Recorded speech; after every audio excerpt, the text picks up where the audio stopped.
नमस्कार, मैं हूं नीरज मेहरा और आप देख रहे हैं लोग टुडे की खास पेशकश मुद्दे की बात। मुद्दे की बात में हम चर्चा कर रहे हैं राजस्थान में होने वाले पंचायत राज चुनावों को लेकर। राजस्थान में पंचायती चुनाव में एसआईआर का फर्क पड़ेगा या नहीं पड़ेगा। बहुत सारे मेरे भाई जो चुनाव लड़ना चाहते हैं, माताएं बहनें जो पंच सरपंच बनना चाहते हैं, उनके इस बात की टेंशन थी कि एसआईआर के चलते उनके पंचायत समितियों से बहुत सारे नाम कट गए हैं। लेकिन राजस्थान निर्वाचन विभाग ने अब ये स्पष्ट कर दिया है कि इस बार जो पंचायत चुनाव होंगे वो जनवरी 2025 की मतदाता सूची से ही होंगे। यानी उनके चुनाव पर एसआईआर का कोई फर्क नहीं पड़ने वाला है। राजस्थान में पंचायत चुनाव के लिए निर्वाचन विभाग अलग से मतदाता सूची तैयार करने जा रहा है, जिसका अंतिम प्रकाशन 15 फरवरी को होगा।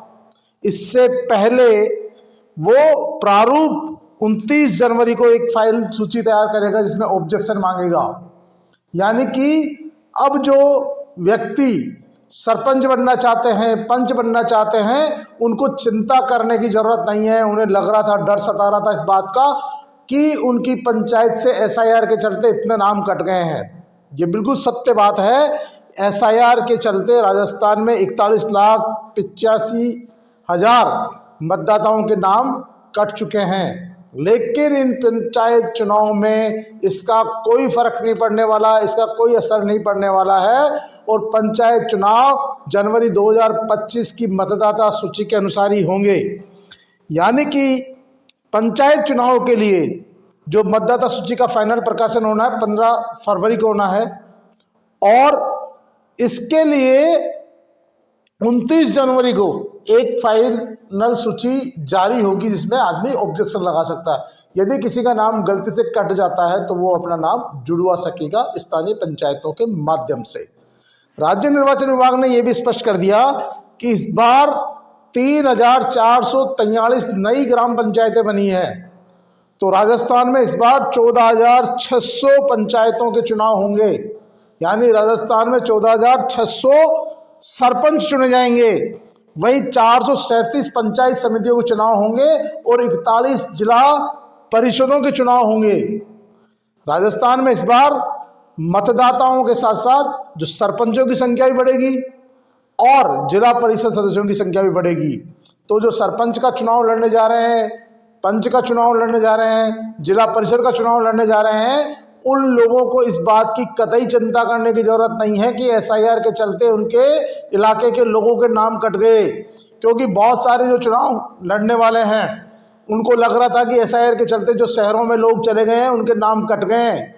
क्योंकि लोगों ने जो शहर में और गाँव में रह रहे थे उन्होंने अपने अधिकांशतः नाम शहरों की मतदाता सूचियों में जुड़वा लिए है।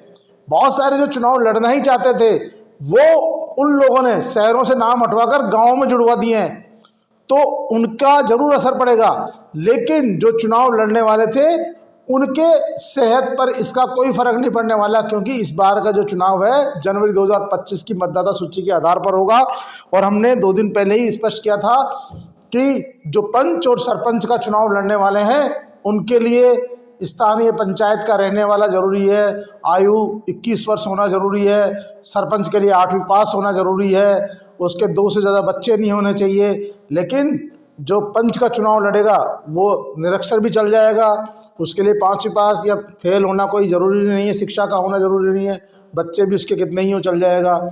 और चुनाव लड़ने के लिए कितना भी पैसा खर्च कर सकता है, उसकी भी कोई लिमिट तय नहीं है। जाहिर सी बात है, राज्य निर्वाचन विभाग के इस सूचना के जारी करने के बाद जो राजस्थान में कहीं से भी किसी भी सीट से चुनाव लड़ने जा रहा हो, सरपंच हो, पंच हो, जिला परिषद सदस्य हो, जिला मेंबर हो, वो तमाम लोग इस बात से टेंशन नहीं करें कि एसआईआर के चलते उनके मतदाताओं की संख्या कम हो गई है, किसी के बढ़ गई है। क्योंकि आपके चुनाव जनवरी 2025 की मतदाता सूची से ही होने हैं। इसलिए आप तो अपनी मतदाता सूची 2025 का ध्यान रखें और 15 फरवरी को जो निर्वाचन विभाग अंतिम सूची जारी करेगा उसके अनुसार ही चुनाव होंगे। आपके चुनाव पर एसआईआर का फर्क पड़ने वाला नहीं है, क्योंकि एसआईआर अलग से सूची जारी कर रहा है जो आगामी विधानसभा और लोकसभा चुनाव में प्रभावी होगी। फिलहाल पंचायत के चुनाव में और ग्राम सरपंचों के चुनाव में यह एसआईआर की सूची प्रभावी नहीं होगी। तो भाइयों, अब तो आपको बिल्कुल समझ में आ गया होगा, डरने की जरूरत नहीं है, चिंता की जरूरत नहीं है। आपके चुनाव पर एसआईआर का कोई फर्क नहीं पड़ने वाला है। आपको मतदाता सूची 2025 के अनुसार ही अपनी तैयारी रखनी है और चुनाव लड़ना है। तो मुद्दे की बात में फिलहाल इतना ही।